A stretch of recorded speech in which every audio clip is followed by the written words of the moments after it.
istri Anang Hermansyah, Ashanty, sempat mengalami masa kritis ketika terpapar COVID-19. Hal tersebut terjadi karena ia memiliki penyakit bawaan, yakni autoimun, kondisi ketika sistem kekebalan tubuh seseorang menyerang tubuhnya sendiri. Belum lama ini, Ashanty menceritakan bagaimana dirinya bertarung melawan COVID-19.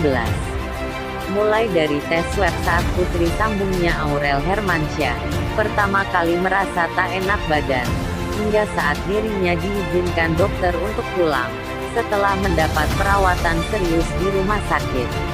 Ashanty bercerita, saat itu, ia merasa sangat stres. Karena saat itu, penyanyi 36 tahun ini sedang sibuk mempersiapkan pernikahan Aurel dan Atta Halilintar. Menurutnya, sakit yang dialami tersebut menjadi cobaan.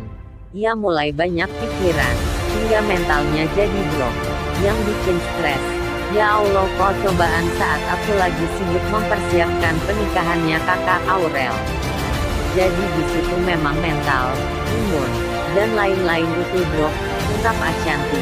Dikutip dari kanal YouTube The Hermansyah A6, Jumat, tanggal 5 Maret tahun 2021. Selain itu, Ashanty juga menceritakan bagaimana kekhawatiran pada penyakit bawaan yang dimilikinya. Ia bahkan pernah berpikir apakah dirinya bisa selamat dari ganasnya COVID-19. Terus, aku punya penyakit bawaan, aku bakal selamat enggak ya? Terbersit dalam pikiran aku, ucapnya. Sejak Ashanty, serta Aurel, Azril Hermansyah, dan Arsy dinyatakan positif COVID-19, mereka melakukan isolasi bersama-sama. Saat itu, kondisi Ashanty lah yang paling parah.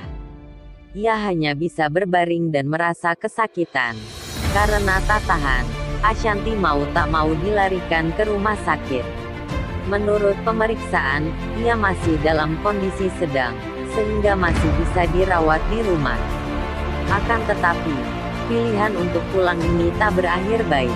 Karena setelah itu, kejadian yang lebih menegangkan terjadi padanya. Usai pulang dari rumah sakit di waktu subuh, Ashanty mengatakan bahwa dirinya alami kejang-kejang. Tak sebentar, hal itu rupanya terjadi hingga beberapa jam.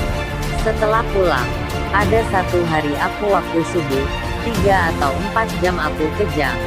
Sampai kasur goyang itu berjam-jam, kenangnya. Saat itu, ia merasa sangat panik. Ashanty tak tahu apa yang harus dilakukan atau minum obat apa untuk mengatasi masalah pada tubuhnya. Aku nggak tahu harus minum obat apa, dan stres.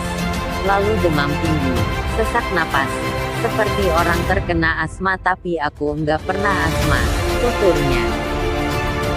Dengan kondisi yang parah tersebut, Ashanty sempat hampir menyerah dan pasrah. Saat itu, ia mengaku sudah merasa sangat tersiksa, hingga, ya Tuhan, daripada aku hidup kayak gini, aku udah tersiksa banget. Aku ikhlas, kenang Ashanty. Ashanty mengatakan bahwa saat sakit, pikirannya hanya dipenuhi dengan suami dan anak-anak. Belum lagi, ia merasa menyesal karena harus sakit saat pernikahan anak sulungnya semakin dekat. Ashanty lalu berdoa minta disembuhkan. Pikiran cuma ke suami, anak yang mau nikah, sama anak-anak yang lainnya. Minta kalau bisa disembuhkan, maka sembuhkan, harapnya. Bersyukur, kondisi Ashanty terus membaik hingga akhirnya merasa kuat untuk kembali pulang ke rumah. Meski sempat dilarang pulang, dokter pada akhirnya mengizinkannya meninggalkan rumah sakit. Hal tersebut tentunya setelah Ashanty melakukan beberapa pemeriksaan untuk memastikan semuanya baik-baik saja. Awalnya dilarang, tapi akhirnya boleh karena hasil pemeriksaan darah terkait pengentalan, paru, liver, dan lainnya udah baik. Jadi boleh pulang, tuturnya. Dokter juga bilang, kalau merasa sesak walau sedikit, cepat langsung ke rumah sakit.